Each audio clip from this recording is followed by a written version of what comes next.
was that? Yeah, there must be a storm rolling in, because, hey, it came!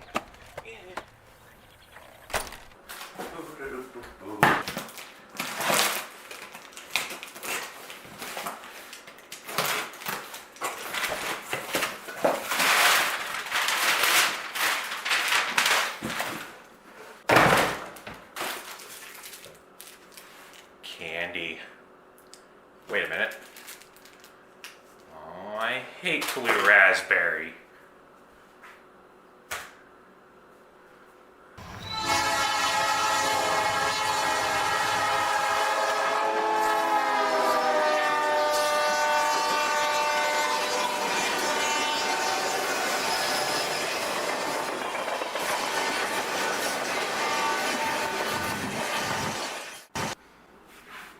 What's up, guys? Today we are going to be unboxing and reviewing a new Scaletrains locomotive, although it's not all that new.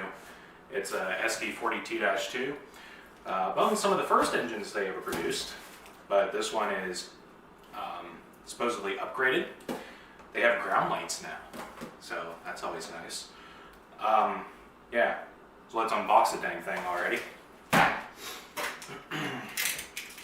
No super fancy knife. We're just gonna try not to kill myself while we do this, unlike last time.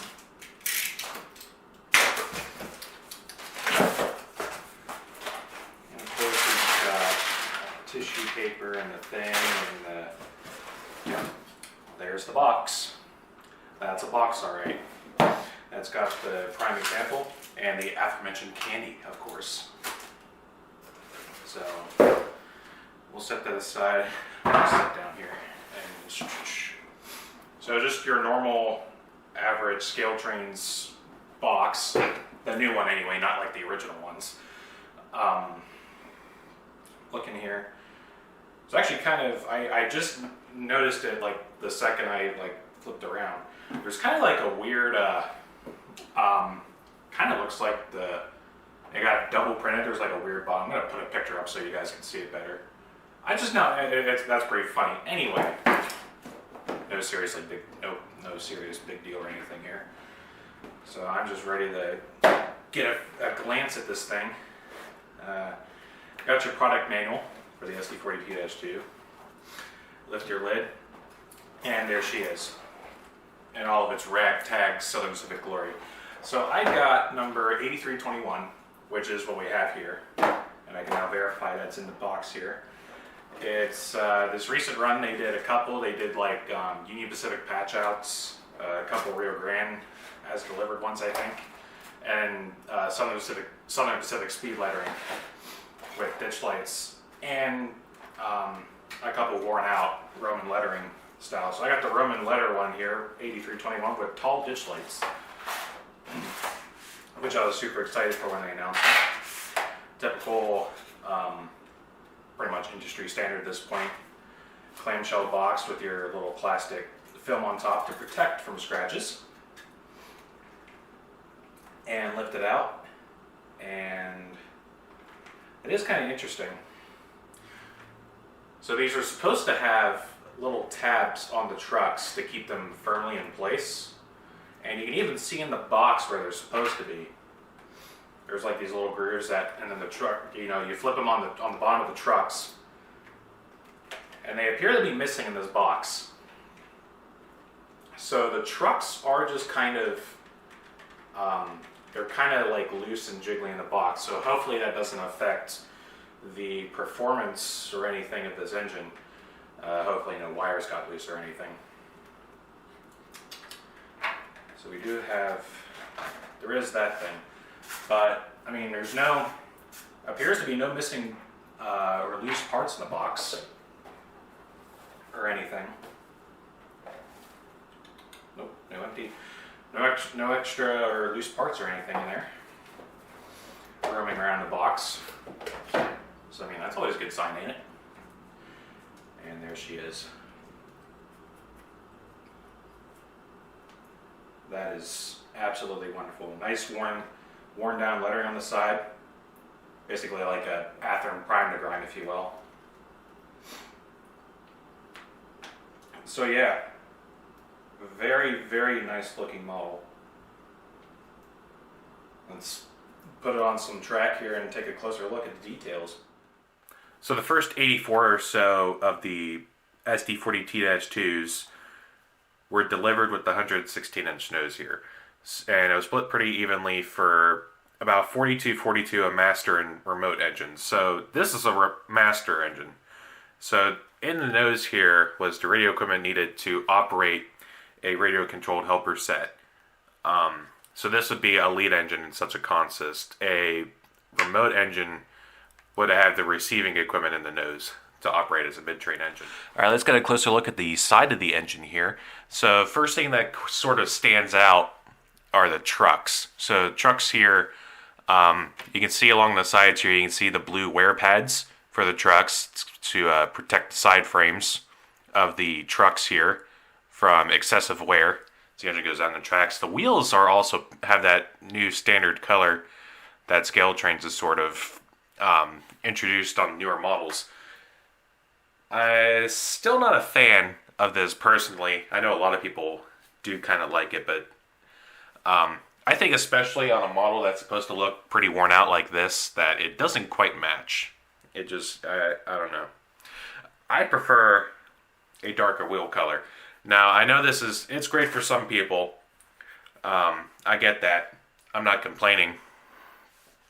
But, yeah. I definitely prefer to just go in and paint them my own color, which I probably will do. It's no big deal. You can also see an example of the weathered lettering that we got going on here. And if you look really closely, you can see there's like fine scratches in the lettering, which I think is a pretty neat touch. Let's see, because you got Roseville lettering, and up here a very tattered Los Angeles sticker. So this engine probably had a reassigned maintenance base at one point, and the MM under the cab there to designate that it's a master engine.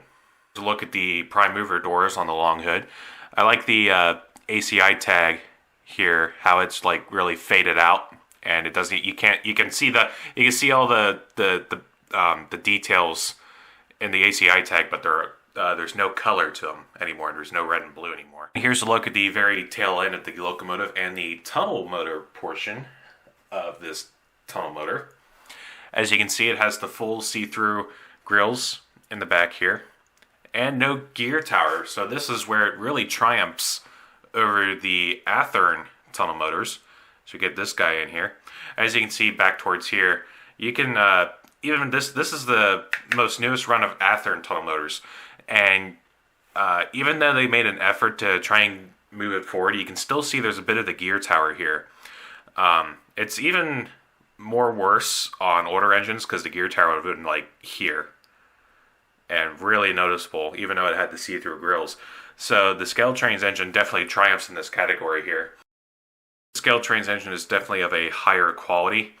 It's definitely got more details. If you even look up in the radiator compartment here, you can see there's actually the two fans in here. Looking at the other side of the engine, you got your brake wheel, obviously, which is like a different color. It's obviously like a bare metal, like a replacement part. I think that's really cool. And also here you got your brake chain detail, which on this engine it's not a real chain that hangs down. It's actually two pieces. There's a part here, a separation right here, and then the rest of the part. So is that they're not connected to the truck at all. Let's see how I can sort of show this off. So yeah, you can kind of see there. So two-piece brake chain, which when it's sitting on the rail like this, you can't really notice. Looking down the long hood here, you can see the ACI tag is located here on this side, which is also faded like the other side. Up here you got your standard SPP3 horn. And here's just a quick look at the other side of the tail end of the engine. Down the short hood of this engine, you can see we got the very nice MU hoses and the train line hose. Standard Scaletrains knuckle couplers. And the tall mounted ditch lights. These are pretty cool. This one here has the MU dummy receptacle, and up top here the headlight and the nose, the empty notch where the Mars light would have been, and plated over class light locations. Here's a look at the long hood, and it's not much to look at, but we got a couple details. I like the little MU swing here for where you'd stick your MU line to swing it up to try and get it up over the knuckle. Those work about as good as your fruit-shaped erasers you used to buy at Dollar Tree, because MU hose is always, the MU line's always falling out of that. It always falls out, 100% of the time. And then for the brave souls who try to hang on to the rear steps of the engine, you got your grab iron right here, so you can reach out in front of you and have something to grab onto. Still not very comfortable. I don't recommend that. And of course, all the plated over lights, so pretty much the only light you have back here now is your headlight. If you can't hear me on the radio, it's something wrong with you, not me, because we got plenty of ground planes and antennas here. Also got your air conditioner and the bell mounted on the roof. I'm sure that's always pleasant to listen to. Let's check the coupler height while I got it sitting here. And front coupler is a tad low, although it's almost good there. Let's take a look at the rear of the engine here. Just make sure you got it, stick it on the rails here, and oh no, that's definitely low. Definitely not a fan of the Scaletrains couplers though. Whenever we smack some KDs on there, it might pop up to the correct height here.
F9 engages the drive hold feature, so you hit 9, and I can now crank the throttle on this engine all the way to maximum, and it'll stay at its very slow current speed.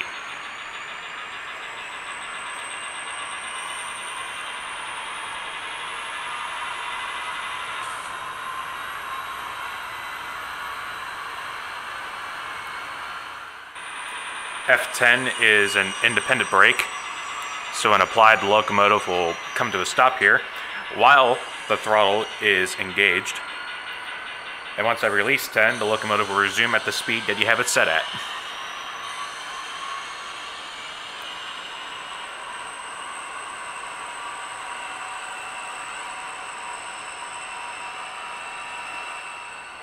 F12 dims the headlights, and it'll also switch off your ditch lights. Turn it back on, flip up your ditch lights. If I turn the ditch lights off and hit 12, it'll dim your headlight individually. And it does it on both ends. F18 activates the sanding sound.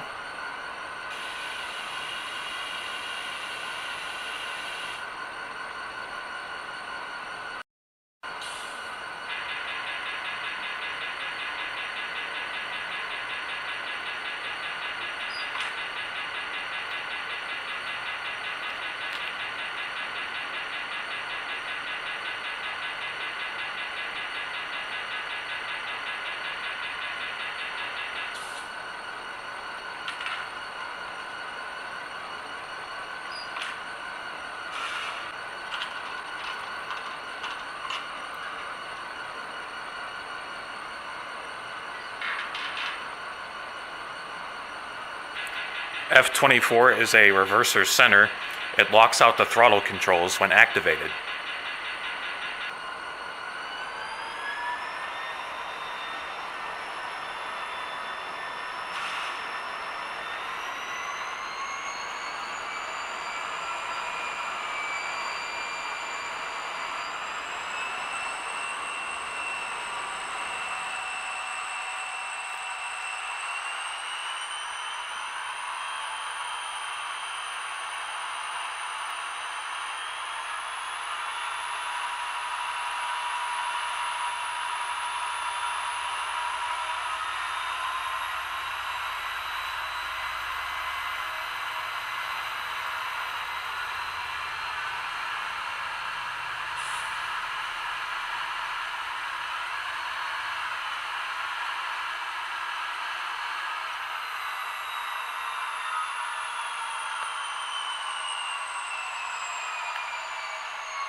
F28 has your manual notching setup, and F29 is your load simulator for load tests, which is also just increasing and decreasing the RPMs.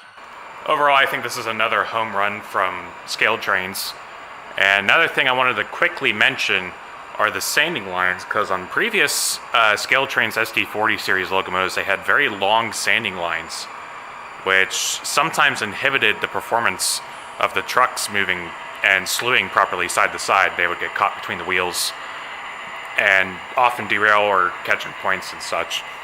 So this engine has very short sanding lines comparatively, so they still look good, but the engine runs flawlessly. I haven't had any problems with it.